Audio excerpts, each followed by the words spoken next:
All right, guys. Well, welcome back to episode 2 of Elev8ed One second. podcast. Pause. 1 second, hit the pause button. Go again. Well, welcome back, guys. Today, we're going to be covering a very, very special topic. Boobie streamers. Boobie Streamers. Boobie streamers. X, what are your thoughts on boobie streamers, man? Good or bad? So before I give you my thoughts on Boobie Streamers, I'll say that I know it's controversial. A lot of people Very. love Boobie Streamers. A lot of people hate Boobie Streamers. And then there's surprisingly a lot of people who love to hate Boobie Streamers. There's actually dedicated subreddits to people trying to get Boobie Streamers banned, regardless of whether or not they actually violate any of the policies. So me personally, I'm indifferent. Like, sex sells, and if you have 100%. if you have the ability to do it. Will I watch somebody because they're a Boobie streamer? I might drop in 3 to 4 minutes. I've never subbed to anybody. I've never followed anybody, but if I had the ability to be a Boobie streamer, would I do it? Fuck yeah, I would do it.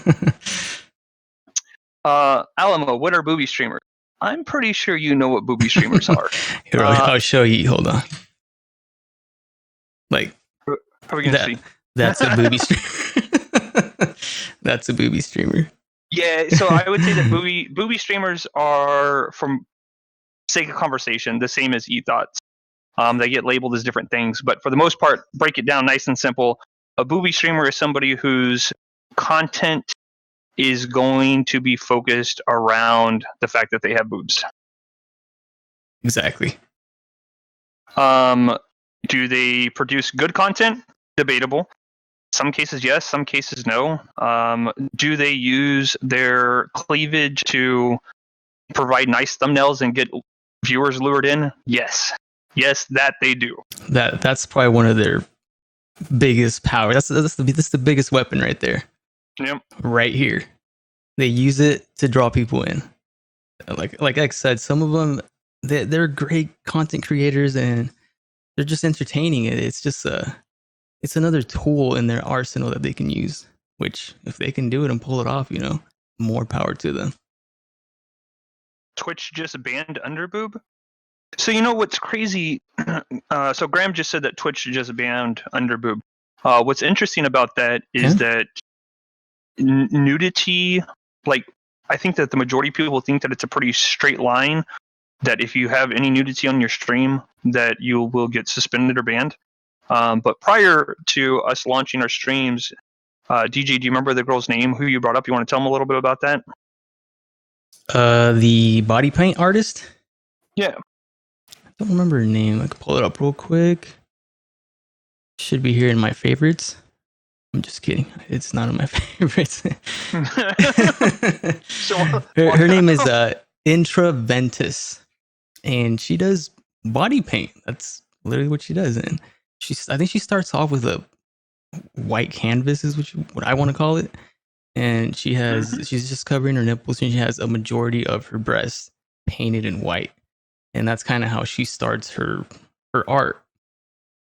And I mean, if at first glance you'd think, how is she getting away with this if you can't even show underboob? Apparently, you can see a lot more than just underboob in her streams. If you guys want to go check it out, I'll drop a link later. But yeah, we'll show her.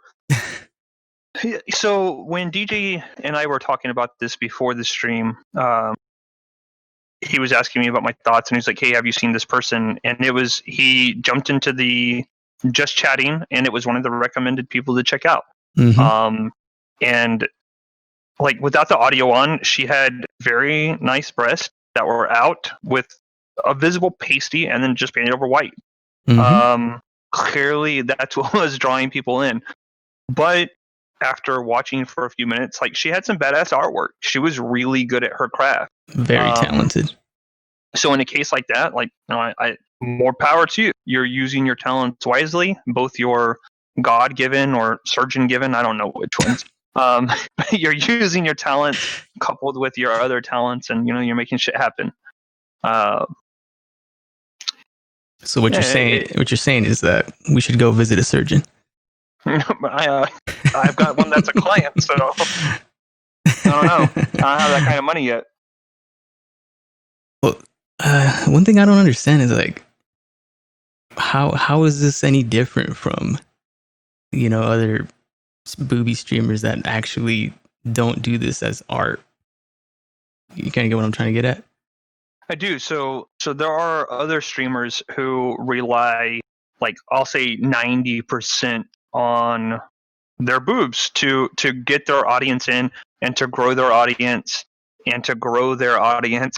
and that's all they have going for them. God. And those types of streamers, personally, I'm not going to support them. Like, it's not what I do. It's not what I'm just not going to support them.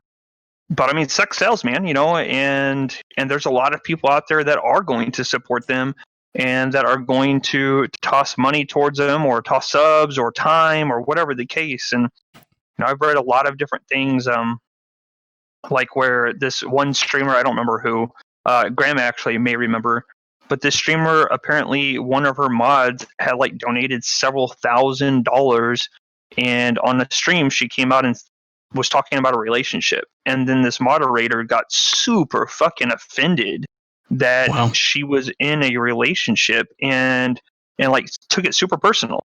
Mm-hmm.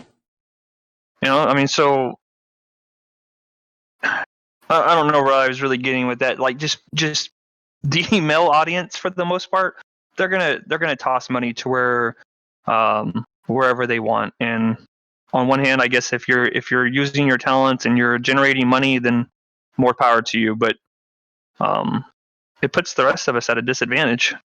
Yeah, clearly. I mean, just imagine if we were in that position. I would totally, I'm not say abuse it. I think it might have been Graham. I surely would use that tool to grow my audience. Yep. I mean, why not, So, again, like on the debate, I think that any type of sex work, whether it's using sex work to push views on Twitch or an OnlyFans account, or you know what? I think it was Peach. I'm almost positive it was Peach, Graham. It was ST Peach who had a moderator get super upset. Sex sells, and if you can use whatever sex appeal you have to make money, then awesome. But it leads us up into our next topic. So for your average streamer, people who are just starting out or people who have possibly been in it for a couple of years, one of the things that at some point nearly every streamer is going to run into is, just like discouragement. You're going to hit some point in your stream, whether it be because of fucking technical difficulties like I experienced today, right? Or because of a lack of viewers. Most people are going to hit a point where they're going to consider backing out. Is this what I want to be doing? Should I sell this stuff that I have? Is it worth it?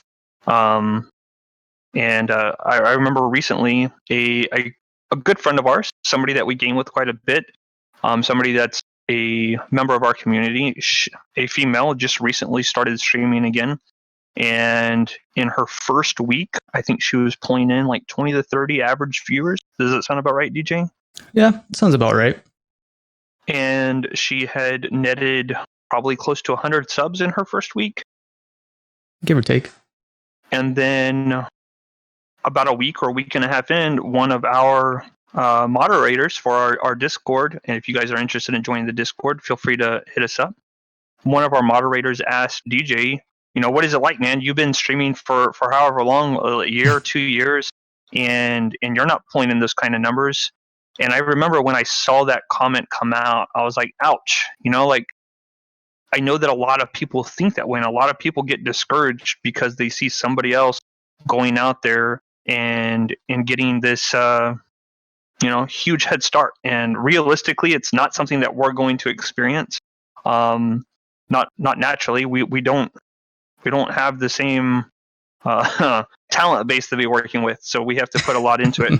Personally, it doesn't discourage me. I know what it is. I know how it is. I know how the world works. I'm a member of the world, and I try not to let those things get. But DJ, what was your take on that? Yeah, I mean it sucks, dude. It sucks to see it, but at the same time, it is a little bit discouraging. But it also gives you that fight, that power, just to push harder. You know, think of new things to combat that. And I think that's kind of what got us to think of the podcast in a way too. This is one of our tools that somebody else doesn't have or that hasn't thought of doing. That's kind of the way I see it. But it does suck because like someone like myself, I started streaming 2019, 18? Like I've been in it for a little over 2 years now, and am I huge? No. Will I get huge? Maybe. We don't know that, but it's something that we have to like just keep pushing and creating different things that other people aren't doing. That's what's going to help you grow content, especially. Content is huge. Content's always going to help bring in new people from other platforms. It's like Facebook, YouTube, Twitter, Instagram, you name it. Like we just have to create enough content on those platforms to bring people in. That way, the people that are on Twitch, they wouldn't discover us on the algorithm that they have here, just because it's so much crap. But going back to your question, yeah, I mean, it's kind of discouraging, but it's not something that's going to stop me from moving forward or quitting. I don't see myself as a quitter. No, I don't see you as a quitter either. So, I know that a lot of people who are new to streaming come out and they're looking for tips and tricks, things that they can do to help separate themselves out. And I'll be honest, man, like I've watched probably a couple hours of various videos, and for the most part, they all point back to the same like 4 or 5 things. Like make sure that you're not paying attention to how many viewers you're streaming for, because that's not good for you and it's not good for them. I don't want to go through all of them. Most of you can find them, and if you can't, realistically, just Google, top 5 tips for new streamers, and you'll find everything that I'm thinking of. But when it comes to this specifically, dealing with a member of your community, whether it be a friend, a family member, an IRL person, or just somebody that you've met gaming, you're going to see somebody get the subs and get the followers faster than you are. What would your recommendation be to dealing with that and not letting it get you down? Man, it's tough, dude. You just have to reevaluate yourself, man. Like, what do you care about? Like, should you really focus on somebody else instead of yourself? Like, put that time and focus on your content instead of trying to worry about somebody else's. Yeah, to me, that's just, it's a waste of time. I don't see myself doing something like that. Yeah, so for Emily said, you're doing it because you enjoy it, right? Talking to the two of us. Someone else's quick success on Twitch, whether they have boobs or not, shouldn't take away from your success. As long as you keep doing it for you, I think that's what's important. And if you start comparing yourself to others, that's where it all goes downhill. That I absolutely agree with that. Yeah. That's good advice to anybody who's out there. Whether you're already dealing with this or you've dealt with it before, and if you got past it, you probably looked at things similarly. But at some point, it's going to happen to you. Stay focused on your grass. Stay watering your lawn. Make sure that your grass is green, and don't worry about how fucking green somebody else's shit is. Exactly. And if you have boobs and you want to be a boobie streamer and you're trying to figure out how to make it work, reach out to some of them and ask them, or just look at what they're doing and what works for them. And if you don't have boobs, then I suggest you start looking for alternative methods. It's important. That's funny that you say that, because like most of these boobie streamers, you go into their channels and some of them they're great. They're great entertainers, man. Like if you just put their face, I feel like those people can pull in numbers without having to, show their breasts or whatever. But like I said, like we talked about, we're still not against it because it is a tool that they probably should be using to their advantage to put them in front of everybody else that doesn't have that tool, like myself or X. Yeah. Not really, man. You know. But to all their own, you know. You just have to find your niche. That's one thing that I've learned. Once you find your niche, you'll start pulling in the numbers. I'm not sure if I've quite found it yet. I guess I can say that DJing is kind of a niche, but there are other DJs on Twitch, which I mean I've seen a few that are pretty cool, man. Right now, like every DJ's on Twitch. Yeah, but there's one thing that I have not seen yet. Yes, there's a lot of DJs, but I have not seen a legit turntable list. And what I mean by that, for people that don't know what a turntable list is a person that, or a DJ that scratches, that can create music like on the fly without having to have like a recorded set. You know, it's all freestyle with scratches in there and echoes and loops and whatnot. I have not seen that yet, and probably because that takes a lot of skill to do.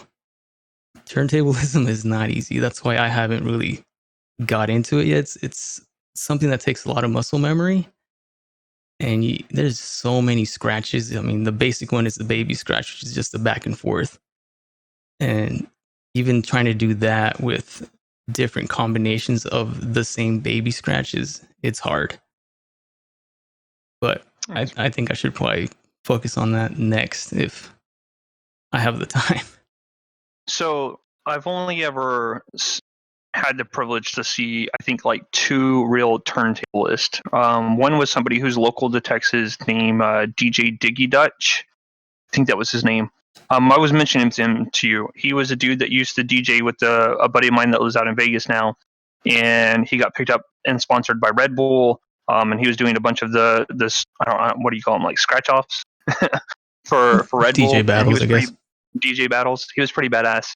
But a couple of years ago, when Austin, Texas first hosted the X Games, for Emily, myself, and my daughter went, and we got to see Mixmaster Mike.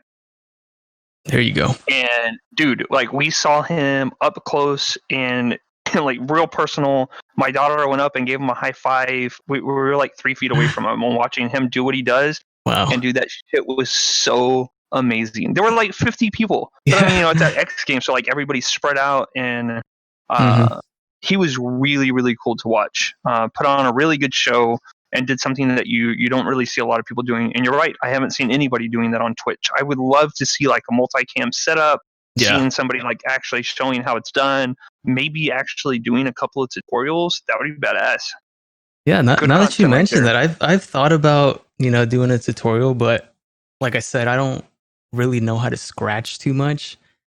So I would be very, very limited on tutorials. I could show you how to beat match, but that's probably as far as I'm going to get. Because, like I said, turntablism is so fucking advanced that there's just no way I can even get into scratching tutorials. I'm not there yet. So back to what you were saying, though, you know, like finding your niche and whatever that's going to be. Even a few people in the chat currently have suggested that I try and create some gimmick that has worked for other people. And the reality is that some of those suggestions were probably spot on. I'm an entertainer. I have probably at least half a dozen costumes upstairs right now. Halloween's my absolute favorite time of the year. And, you know, donning a costume, like, it allows you to get into a character, and people really enjoy that. Correct. But it's not what I want to be doing. What's up, Chris? Nice to see you in the channel, man. Looking forward to seeing what you got for me. I'll show these guys later. But it's not what I want to be doing. That's not what I want to be known for. Will I do it from time to time? Yeah, probably. But when people come in, whether they're finding our podcast or they're finding our streams, I want people to enjoy hanging out with me. That's what I enjoy. That's my niche, is whether it's on air or off air. I like creating an environment that's welcoming to others, I like introducing people, connecting people, and I like sharing stories, getting to know one another. So like that's, and I know that's what makes a lot of great streamers great. But dude, if it takes me 10 years and I end up only ever, like maxing out at 500 viewers, well, that sounds fucking fantastic to me. It sure does.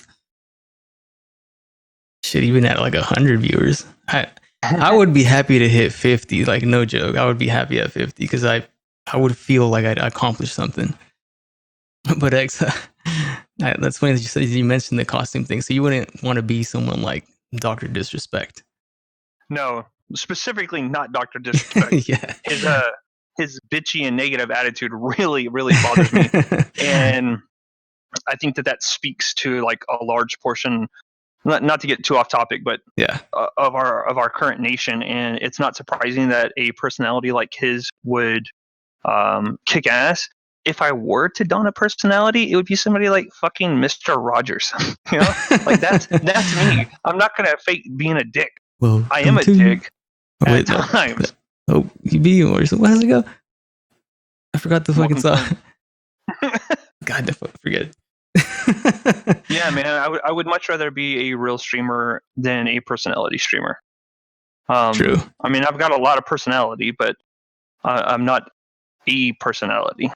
And then multiple personalities.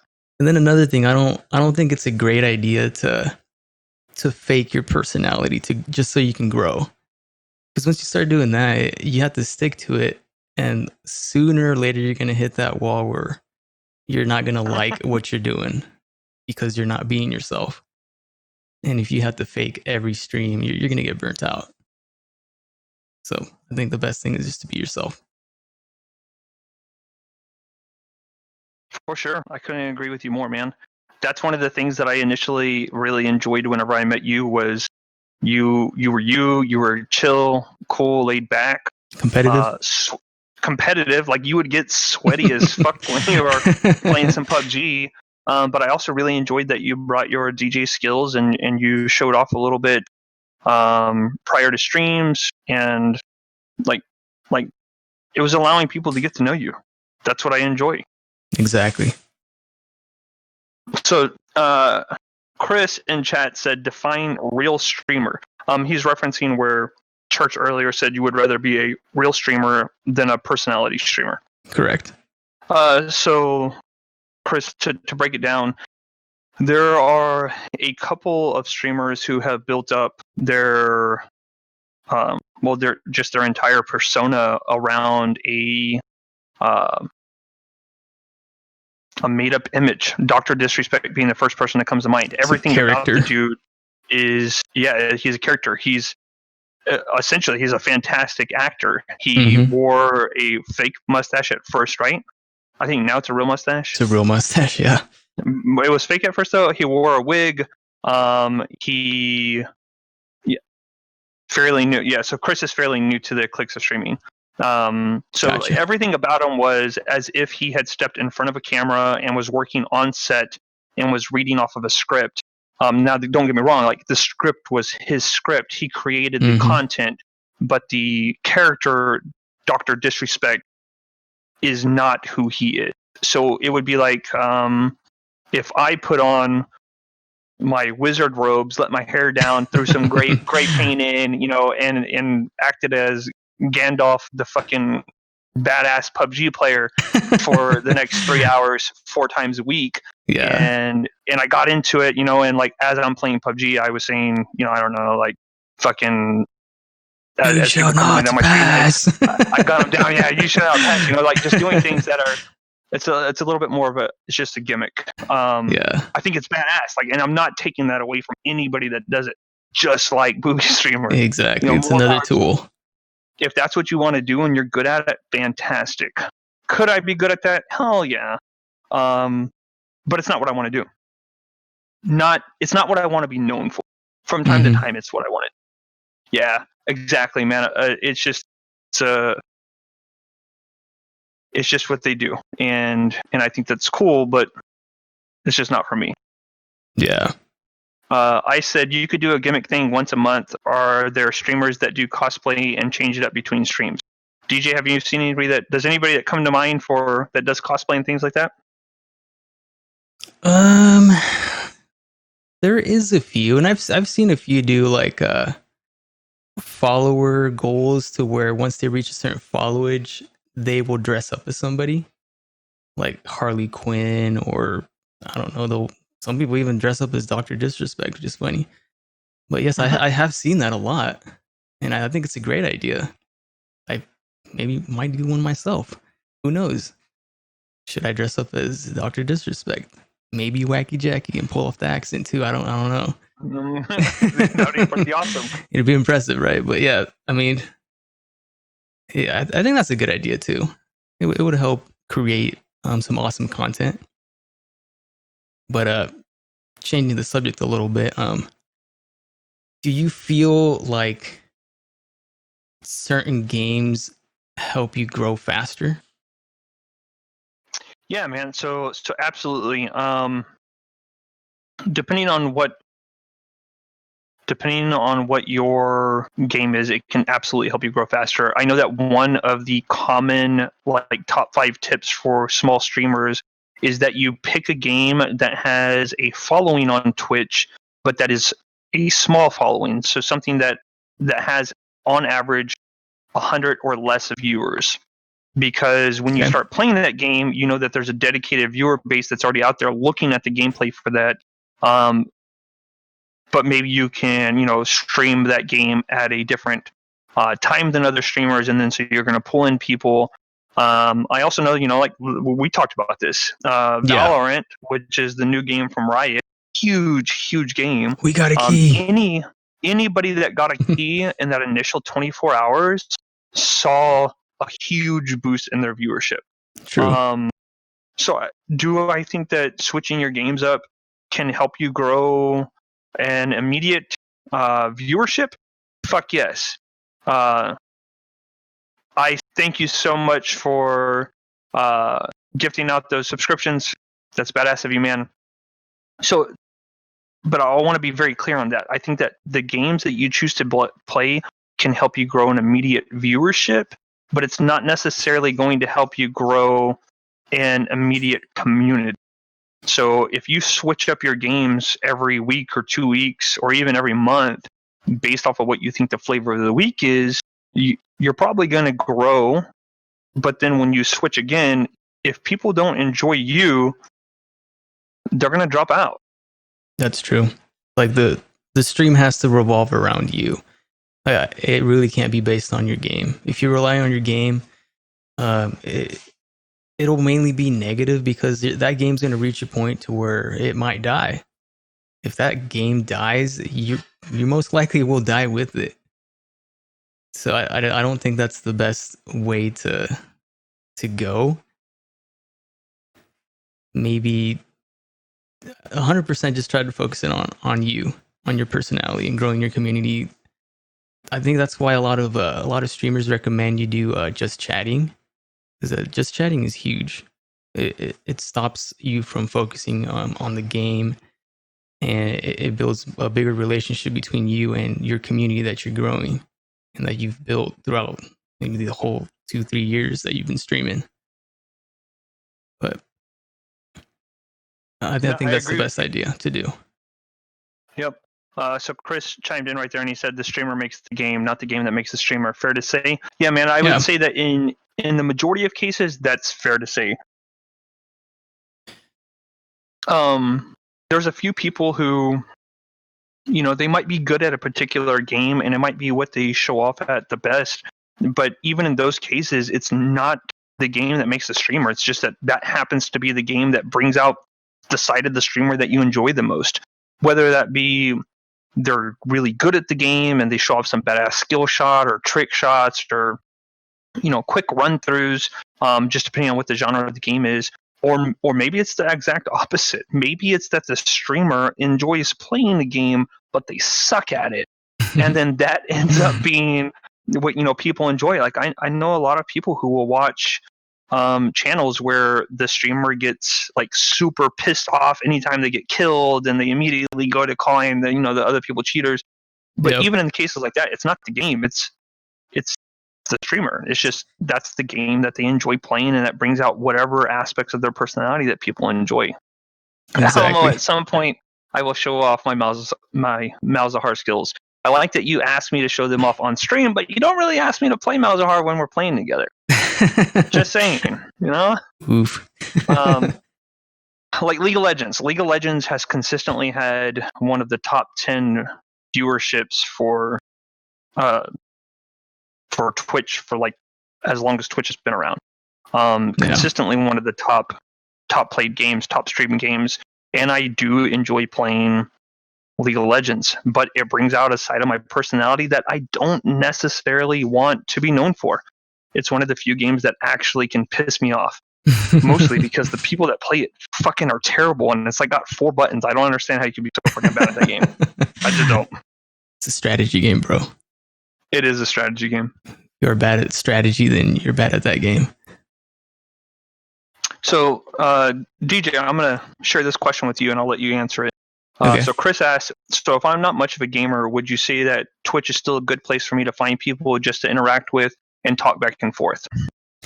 Well, yeah, definitely, dude. Like I said, I mean, just chatting is probably one of the top categories for Twitch. And you could just go in there and you could hop in and talk to different people, meet new people, and join their community. You necessarily don't have to game. It's kind of like, what's the best way I could put this? It's kind of like their own little Facebook, but without you being able to post, pictures and videos and whatnot. That's the best way I can describe it. But yeah, I mean, Twitch is huge for that too. It's not just based around gaming. I've seen a lot of streamers do like workout channels. If you're interested in that, cooking. I've done a few cooking myself, and it actually went pretty well. Video, yeah, I was surprised in how well it went. I wasn't expecting to get that sort of reaction from people, but I haven't done that in a while. Maybe I should go back to maybe once a month or once every other month, but they're fun, dude. I mean, Twitch is definitely not just for gaming. So Chris, in the near future, guys, I'm going to be able to show you a little bit. So right now, Chris is somebody that I'm partnered with, and he is helping me bring another. He's helping me bring some ideas to life. Granted, the ideas that I had were very scattered and nothing concrete, but he's a creator, and I gave him like this much fuel and said, do with it as you will and help me out here. There are so many aspects of Twitch that I enjoy because it helps me release creative energies that are really, really important to me. I used to rely like only on music, songwriting, and writing poetry as my creative outlet. And then art stepped in, right? So actually drawing, I would say painting, but that would be a fucking lie. I never painted a lot. But now gaming helps provide a creative outlet. The way I game is an outlet for my creativity. Making highlight reels is an outlet for my creativity. Looking into new types of technology to help me push what I do into new directions. Like all of those things are creative branches for me. And so one of the things that I really like about Twitch is that whenever I have an idea, even if I don't have the talent, the skill, or honestly, more often than not, time, if I don't have one of those 3 things to see that idea come to life, I enjoy being able to reach out and connect with other people who can help me see those ideas come to life. And that's something that Twitch has offered me that no platform, I would say no other platform ever, but that's kind of a lie because honestly, MySpace is actually really good about offering that unique creative outlet. But since then, I mean, like, Twitch does that for me, whether it's helping people push in this current, state of our world, seeing all of these DJs and musicians start to use Twitch as their creative outlet, That's helping true. people do that. Like it helps me. I want to promote what other people are doing, and I look at all of it as a way for me to get some of those creative juices flowing. So Chris, you said that I have a show that I'm making and I want to interview random people. I think that Twitch is a fantastic spot for that, dude. Like that's what DJ and I are doing right now. We plan on starting with a couple of episodes where it's just the two of us talking about some topics that we find interesting. And then in the very near future, we would like to start bringing people on and interviewing them, whether it's content creators or musicians, which I mean, technically are content creators too, but Correct. realistically, we're leaning towards musicians. So Chris is a pretty important staple figure in the San Antonio music, particularly the EDM scene. And he's an MC. He's a content creator. He helps do a lot of the imagery that local artists use whenever they're on stage. And now he's trying to branch out into this community as well. And I think that's fucking amazing. Yeah, I also have I've actually reached out to a few artists here in my local area that have just started creating music, and they're really on board with this idea of, you know, us interviewing them. So I do see ourselves doing this in the near future. Maybe next 2-3 streams or podcasts, should say, not streams. Yep.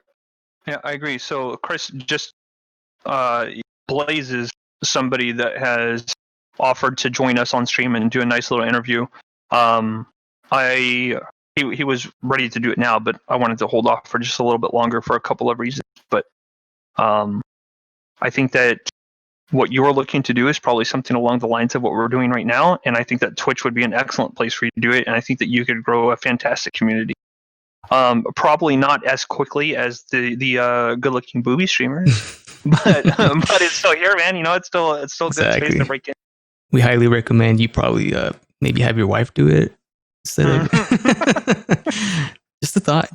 Yeah, I don't know. A lot of thoughts. Yeah, that just blows my mind, man. But I mean, it is what it is, right? It is. So, I think we've hit on the topics that we had set down for today. We could probably continue doing this for another hour or two. Yeah, I would love to get into your whole how MySpace opened up your creativity. But did you not experience MySpace? I mean, I did, but I don't know, dude. It didn't do that for me. Not for me. No. It honestly, man. So before we jump off and change topics, Chris, it's true, man. Blaze is fam.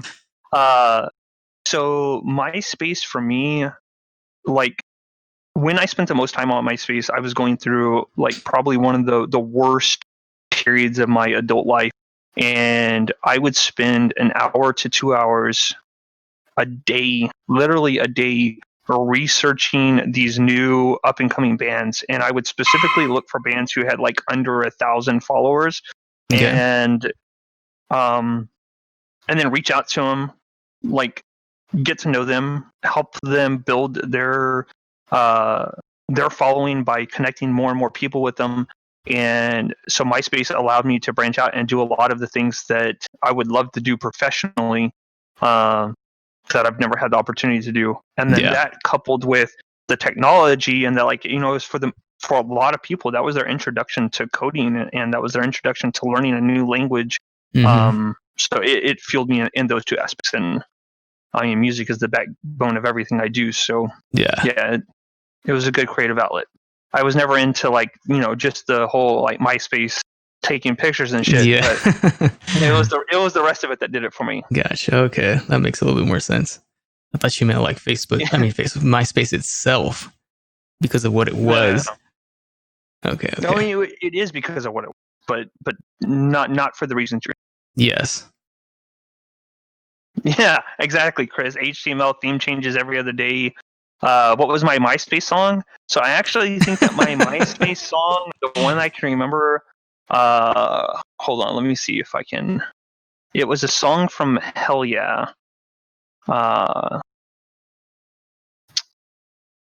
What song was it? Let me find it real quick.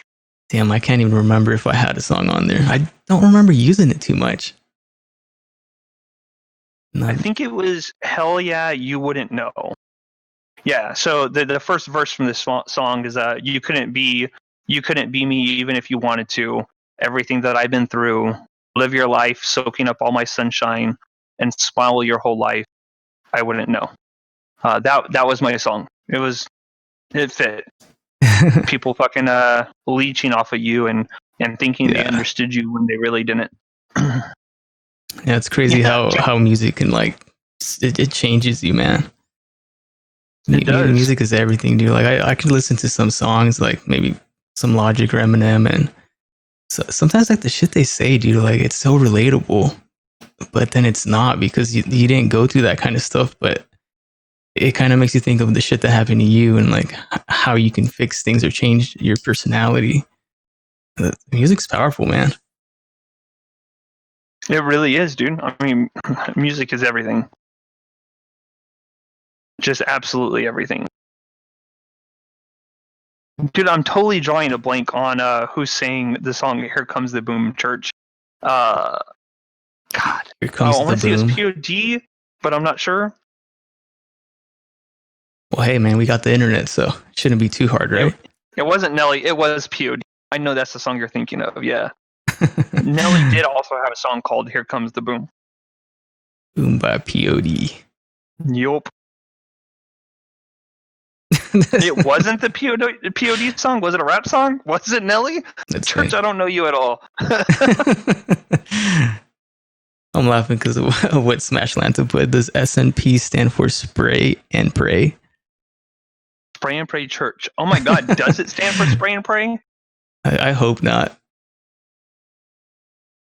That is funny, In most though. games, that sounds true. Mine was Fade Away by Diecast. Nice, man. All right. So, DJ, you want to close this out? Yeah, let's close it out, man. I think it's time to hop into some Apex and hopefully get some dubs tonight. I feel like we've been doing a lot better lately. But yeah, guys, for those of you that aren't watching us live here on Twitch, the link will be in the description. Don't forget to subscribe, hit that notification bell, and write a comment down if you want us to talk about a certain subject for next week's podcast. So yeah, we'll see you guys next time.